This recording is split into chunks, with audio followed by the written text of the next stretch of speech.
Hello everyone, आप सभी का हमारे चैनल पे स्वागत है।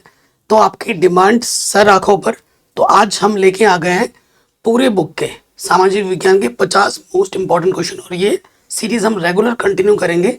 अभी हम ऑब्जेक्टिव क्वेश्चन पे आ रहे हैं, उसके बाद हम सब्जेक्टिव पे आएंगे। आपकी बोर्ड एग्जाम की तैयारी जोर शोरों से स्टार्ट हो चुकी है। अगर आप हमारे चैनल पे नए हैं तो सब्सक्राइब जरूर कर लें। चलिए वीडियो को बिना किसी देरी के स्टार्ट कर दे।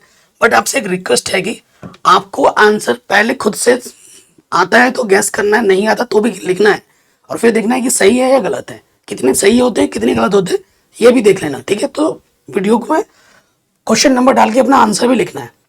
पहला क्वेश्चन है, कह रहे विश्व व्यापार संगठन की स्थापना कहाँ हुई थी। देखो 2020 में ये क्वेश्चन पूछा गया है। ठीक है ना, 2020 में पूछा गया है। तो न्यूयॉर्क, वाशिंगटन, तो पहला जो हुआ था ना वो हुआ था जेनेवा में। विश्व व्यापार संगठन की स्थापना कहाँ हुई थी? जेनेवा में। ठीक है, अगर आता है तो अच्छी बात है, नहीं तो ये वन वर्ड वन लाइनर है, इनको याद कर लेना। ठीक है, अगले प्रश्न में आते हैं। कह रहे संयुक्त राष्ट्र संघ की स्थापना कब हुई थी? 2022 में पूछा गया है। तो ये हुई कब हुई थी? ये 1945 में स्थित हुई थी। कब स्थापना हुई थी? 1945 में। ठीक है, आगे बढ़ते हैं। अगला प्रश्न है, निम्नलिखित में से कौन सी एक रेशेदार फसल है जिसमें रेशा और नुमा होता है? ठीक है, कॉफी, जौ, रबर, जूट। जूट जो है एक रेशेदार फसल है। 2020 में, 2021 में पूछा गया। मोस्ट रिपीटेड क्वेश्चन है जो बोर्ड एग्जाम में बार बार पूछे गए हैं। आगे बात करते हैं। कह रहे रियो डी जनेरियो में पृथ्वी शिखर सम्मेलन का आयोजन किस वर्ष हुआ था? रियो डी जनेरियो में, तो ये हुआ था 1992 में। कब? 1992 में, जब हम पैदा भी नहीं हुए थे उस टाइम पे हुआ था ये। आगे बढ़ते हैं। एगमार्क किन वस्तुओं के लिए प्रमाणिक चिन्ह है? एगमार्क जो होता है, हॉलमार्क होता है, एगमार्क होता है। तो एगमार्क किसके लिए है? एगमार्क होता है जो भी खाद्य सामग्री होती है उसमें एगमार्क होता है। जिसमें एगमार्क नहीं है वो कभी खरीदना भी मत, वो स्वास्थ्य के लिए हानिकारक होगा, पहले बता दे रहा हूं। आगे बढ़ते हैं। कह रहे संसदीय प्रजातंत्र की स्थापना किस देश में सर्वप्रथम हुई थी? संसदीय प्रजातंत्र। ठीक है, तो ये कहां हुई थी? सबसे पहले इंग्लैंड में संसदीय प्रजातंत्र। अब वो चीज हमारे यहाँ पे भी है। ठीक है, आगे बढ़ते हैं। कह रहे निम्नलिखित में से कौन सा एक संभावित संसाधन है? कोयला, पेट्रोलियम, बॉक्साइट। तो कोयला आज नहीं तो कल खत्म हो जाएगा, बॉक्साइट भी खत्म हो जाएगा, पेट्रोलियम, डीजल, पेट्रोल है ना, ये खत्म हो जाएंगे, लेकिन पवन ऊर्जा कभी खत्म नहीं होगी। तो निम्नलिखित में से कौन सा एक संभावित संसाधन है? ऑप्शन नंबर सी, पवन ऊर्जा। ठीक, अगले प्रश्न में आते हैं। निम्नलिखित में से कौन सा खनिज आधारभूत है? आधारभूत खनिज कौन सा है? मैग्नीज, अम्बरक, तांबा या लोहा अयस्क। तो लोहा अयस्क है ना, ये हमारा आधारभूत खनिज है जो वास्तविक जीवन में जिसका ज्यादा उपयोग है। ठीक, अगले प्रश्न पे आते हैं।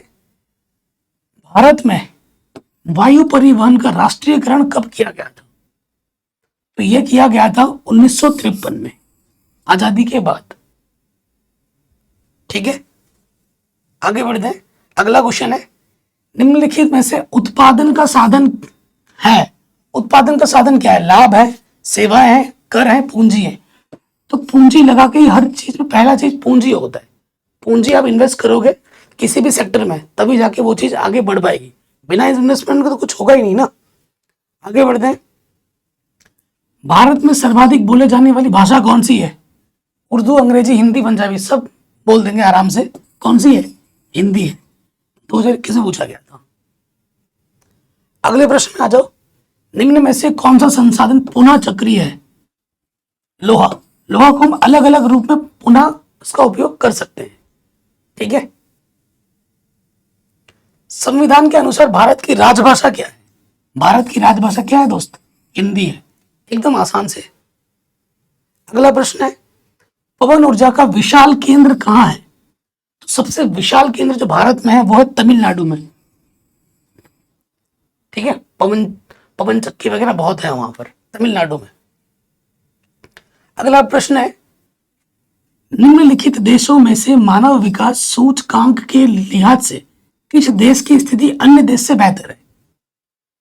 मानव सूचकांक के दृष्टिकोण से, तो जो म्यांमार है ना, वो बांग्लादेश, नेपाल, पाकिस्तान से ज्यादा बेहतर स्थिति में है म्यांमार। अगले प्रश्न पे आ जाओ। भूदान आंदोलन किसके द्वारा आरंभ किया गया था? तो जो भू को दान करने का जो आंदोलन है वो विनोबा भावे के द्वारा किया गया था। किसके द्वारा? विनोबा भावे जी के द्वारा। आगे बढ़ते हैं। काले दस्ताने और बंधी मुट्ठियां किसकी प्रतीक थी? ठीक है, काले दस्ताने होंगे और बंधी हुई मुट्ठी होगी ऐसे, तो ये अश्वेत शक्ति की। किसकी थी? अश्वेत शक्ति की। आगे बढ़ते हैं। भारत में उपभोक्ता संरक्षण अधिनियम कब पारित किया गया था? तो ये पारित किया गया था 1986 में। उपभोक्ता संरक्षण अधिनियम कब पारित किया गया था? 1986 में। ठीक है, आगे बढ़ते हैं। विदेशी व्यापार किनके मध्य होता है? ठीक है, विदेशी व्यापार जो होता है दो देशों के मध्य होता है। विदेशी, जैसे यहाँ भारत और नेपाल के बीच में कोई चीज ले रहे हैं, बेच रहे हैं, आदान प्रदान हो रहा है, तो ये विदेशी व्यापार में आएगा। दो देशों के बीच में या दो से ज्यादा देशों के बीच में होता है। ठीक है, तो ये प्रश्न भी आपका आराम से बन गया। अरे यार, उधर चला गया। अब आ जाओ अगले प्रश्न में। बांधों को क्या कहते हैं? बांधों को बहुउद्देश्य परियोजनाएं भी कहा जाता है, क्योंकि बांध से आप पानी इकट्ठा करके बिजली बना सकते हो, मछली पालन कर सकते हो, उन्हीं पानी से आप सिंचाई कर सकते हो। तो बांध बनाने का जो उद्देश्य होता है उसको बहुत चीजों में रखा जाता है कि उस पानी से सिंचाई कर सके किसान पर्यटन के लिए भी बनता है, उसके साथ साथ मछली पालन होता है, बोटिंग होती है, बहुत सी चीजें होती है। बहुउद्देश्य परियोजना में के अंतर्गत ये आता है। ठीक है, अगले प्रश्न में आ जाओ। कह रहे महामंदी का प्रारंभ किस वर्ष हुआ था? तो महामंदी का प्रारंभ 1929 प्रथम विश्व युद्ध के बाद से शुरू हो चुका था। ठीक है, महामंदी। अगले प्रश्न पे आ जाओ। कह रहे असहयोग आंदोलन का मुख्य कारण क्या था? ठीक है, असहयोग आंदोलन का मुख्य कारण क्या था? रॉलेट एक्ट, प्रथम विश्व युद्ध, खिलाफत आंदोलन, प्रथम विश्व युद्ध। तो रॉलेट एक्ट था। ठीक है, रॉलेट एक्ट क्या था कि रॉलेट एक्ट में ऐसा एक्ट था जिसके अंतर्गत जो अंग्रेज थे किसी को भी चाहे उठा के अपने मंदिर डाल दे बिना किसी कार्रवाई के, जिनको भी शक होता था, और उसको आप उस पर जमानत भी नहीं होगी, 2 साल तो रहना ही पड़ेगा अंदर। ठीक है, और इसी के कारण उससे के कारण उन्होंने शुरू कर दिया था असहयोग आंदोलन। फ्रांस की गणतंत्र की घोषणा किस वर्ष हुई थी? तो 1848 ईस्वी में फ्रांस की गणतंत्र की घोषणा हुई थी। ठीक, आगे बढ़ते हैं। श्रीलंका में निम्नलिखित में से कौन सा बहुसंख्यक वर्ग है? मतलब जो सबसे ज्यादा में है, तो वह सिंगली लोग वहां पे सबसे ज्यादा पाए जाते हैं। ठीक है, सिंगली लोग। आगे बढ़ते हैं। मुंबई हाई प्रसिद्ध किस लिए है? तो पेट्रोलियम के लिए, तेल शोधक कारखानों के लिए ज्यादा प्रसिद्ध है मुंबई हाई। किस चीज के लिए? तेल शोधक कारखानों के लिए। अगला है झरिया प्रसिद्ध किस लिए है? तो झरिया में ना कोयला बहुत मात्रा में मिलता है, कोयले के लिए बहुत प्रसिद्ध है। ठीक है, आगे बढ़ते हैं। प्रथम विश्व युद्ध का प्रारंभ कब हुआ था? 1914 में। कब प्रारंभ हुआ था? 1914 में प्रथम विश्व युद्ध प्रारंभ हुआ था, याद रखना। आगे बढ़ते हैं। भारत में मताधिकार की आयु कितनी है? 18 वर्ष से अगर आपकी आयु हो जाती है उससे ज्यादा है तो आप वोट दे सकते हो। ठीक, अगला क्वेश्चन है कोयला निम्नलिखित में से किस प्रकार का संसाधन है? अनवीकरणीय योग्य संसाधन है। कोयले का एक बार उपयोग हो गया तो दोबारा नहीं हो सकता। आगे बढ़ते हैं। निम्नलिखित में से एक मिट्टी का प्रकार कौन सा नहीं है? तो मिट्टी का प्रकार सीमेंट नहीं है। ठीक, काली, पीली, लेटेराइट ये सब मिट्टी के प्रकार है, सीमेंट थोड़ी ना मिट्टी का प्रकार है। अगला प्रश्न है भारत में राष्ट्रपिता कहकर किसको संबोधित किया जाता है? तो हर कोई बता देगा महात्मा गांधी, और आज 2 अक्टूबर भी है तो आप सभी को 2 अक्टूबर की बधाई। ठीक है, कहां चला गया? एक बार इधर भागता है, एक बार उधर भागता है, पता नहीं। अगला क्वेश्चन है निम्न में से किसको कृषि क्षेत्रक कहते हैं? तो जो प्राथमिक क्षेत्रक होता है ना उसको हम कृषि क्षेत्रक कहते हैं। ठीक है, प्राथमिक क्षेत्रक को हम कृषि क्षेत्रक कहते हैं। अगला क्वेश्चन है नेपोलियन का संबंध किस देश से है? तो नेपोलियन का संबंध इटली के देश से है। एक सॉरी नेपोलियन फ्रांस से होगा। ठीक है, अगले प्रश्न में आ जाते हैं कि निम्नलिखित में से किस एक देश को छोड़कर हर जगह तानाशाही पर लोकतंत्र को प्राथमिकता दी जाती है? इस देश को छोड़कर, तो पाकिस्तान को छोड़कर। ठीक है, लोकतंत्र भारत में, नेपाल में, श्रीलंका में लोकतंत्र चलता है, पाकिस्तान में तानाशाही चलती है। ठीक, अगला प्रश्न है राजनीति क्या है? राजनीति का क्षेत्र क्या है? संभावनाओं का, विकल्पों का, प्रयासों का, या फिर ये सभी? संभावनाओं का क्षेत्र है ये। ठीक है, राजनीति हम संभावना ही लगा सकते हैं कि जैसे हम बीजेपी को चुने या कांग्रेस को चुने, आम आदमी पार्टी को चुने, किसी को भी चुने, हम उससे अपनी उम्मीद लगा के बैठते हैं और उनसे संभावना रखते हैं कि ये कुछ अच्छा कार्य करें समाज के लिए, देश के लिए। ठीक है, बट करता कोई नहीं है। पार्टी कोई भी हो, काम कोई नहीं करती, ये चीज तो देखा गया है। हम इसको भला कहते हैं, उसको बुरा कहते हैं। अगर आंख खोल के देखोगे ना, तो जितनी भी पार्टी है दूध की धुली कोई नहीं है, सब ऐसे ही हैं। ठीक है, तो मेरा मानना यह है कि फ्यूचर में जाकर एजुकेटेड लोग जब आएंगे, जो अपने समाज का भला सोचेंगे, जब हम जैसे लोग, आप जैसे लोग, ठीक है, जो समाज का भला सोचता है बिना जाति बाती के, ठीक है, वो जो जेन्युइन सोचता है कि देश की तरक्की हो, वही लोग जब आएंगे इस पॉलिटिकल में, तभी हमारे देश की उन्नति हो सकती है। वरना आज के पॉलिटिकल वाले क्या करते हैं, आएंगे पहले जेब अपनी भरनी है, ठीक है, जुमलाबाजी करते हैं इधर आके। मतलब पॉलिटिक्स में सब जुमलाबाजी चलती है, हमने ये कर दिया, वो कर दिया, 15-15 लाख रुपए आएंगे, जुमलाबाजी करके वोट ले लेते हैं।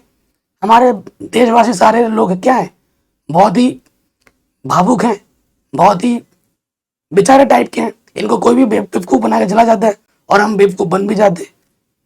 ठीक है, तो देखो, किसी पार्टी को आपको वोट नहीं देना है, आपको उस इंसान को वोट देना है जो आपके समाज के लिए, आपके क्षेत्र के लिए अच्छा कार्य करेगा। वो किसी भी पार्टी का हो, XYZ, आप उसको वोट दो।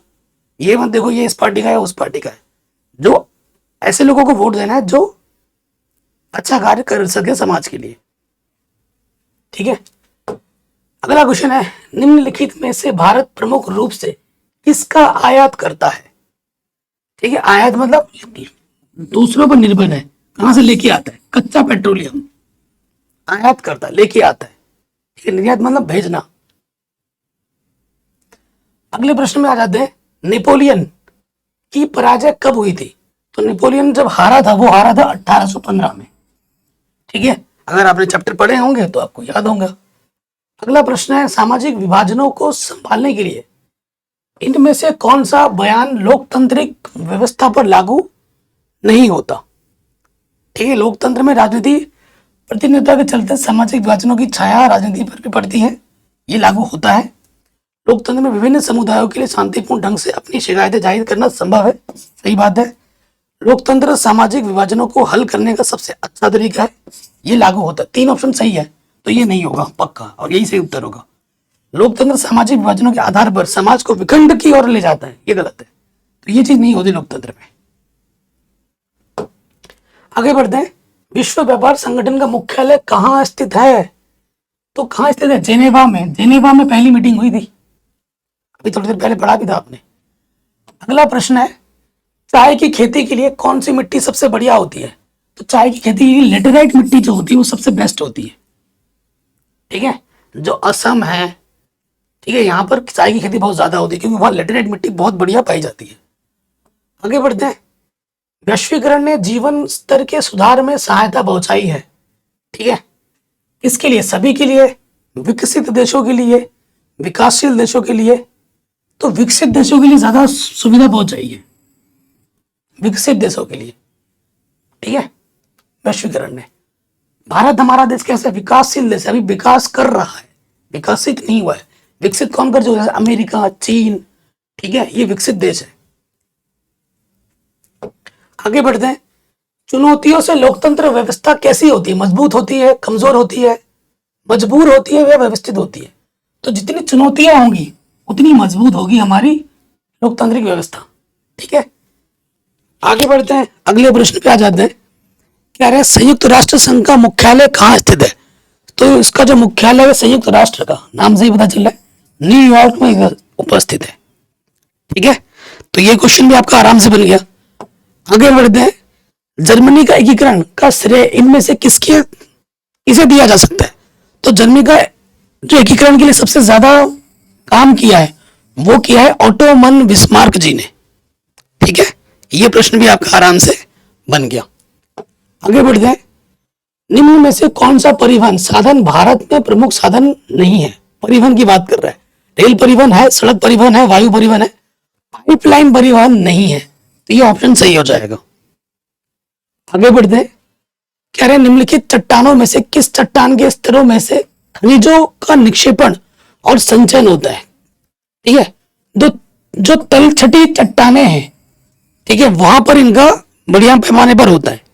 अगर आपको बैकग्राउंड में कुछ म्यूजिक सुनाई दे रहा है उसको इग्नोर मारना। ठीक है, आई डोंट नो कहीं कॉपीराइट वगैरह क्लेम ना आ जाए। महात्मा गांधी ने असहयोग आंदोलन कब आरंभ किया था? तो उन्होंने असहयोग आंदोलन आरंभ किया था 1920 ईस्वी में। ठीक है, कब किया था? 1920 ईस्वी में। तो ये प्रश्न आपका आराम से बन गया। अगला प्रश्न है, ज्यूसेप्पे मैत्सेनी द्वारा स्थापित गुप्त संगठन क्या था? तो उस गुप्त संगठन का नाम था यंग इटली। ठीक है, क्या था? Young Italy. आगे बढ़ते हैं, कह रहे हेमेटाइट का संबंध किस खनिज से है? तो हेमेटाइट का जो संबंध है ना लौह अयस्क से है। किससे है? लौह अयस्क से। आगे बढ़ते हैं अगले प्रश्न पर। तो 50 ही प्रश्न इस वीडियो में मैंने रखे थे। आशा करता हूँ ये छोटा सा वीडियो आपको जरूर हेल्प करेगा। ज्यादा लंबे वीडियो नहीं बना रहा हूँ, छोटे छोटे लेके आ रहा हूँ, 15 मिनट 20 मिनट की, ताकि आपको हेल्प ज्यादा मिले। ठीक है, वीडियो कैसी लगी आप जरूर कमेंट करके बताएं और उसको शेयर जरूर करें। और हमारे चैनल पे नए हैं तो सब्सक्राइब जरूर करें। डिस्क्रिप्शन जरूर चेक कर लेना, मैथमेटिक्स साइंस की क्लासेस भी रेगुलर चल रही हैं, वो मैंने ऑलरेडी सब कुछ पढ़ा दिया है। ठीक है, शेयर करना ना भूलें और आपको नेक्स्ट वीडियो कौन सी है वो भी मुझे जरूर बता देना। जय हिंद, अपना ख्याल रखें, मिलते हैं आपसे नए वीडियो में।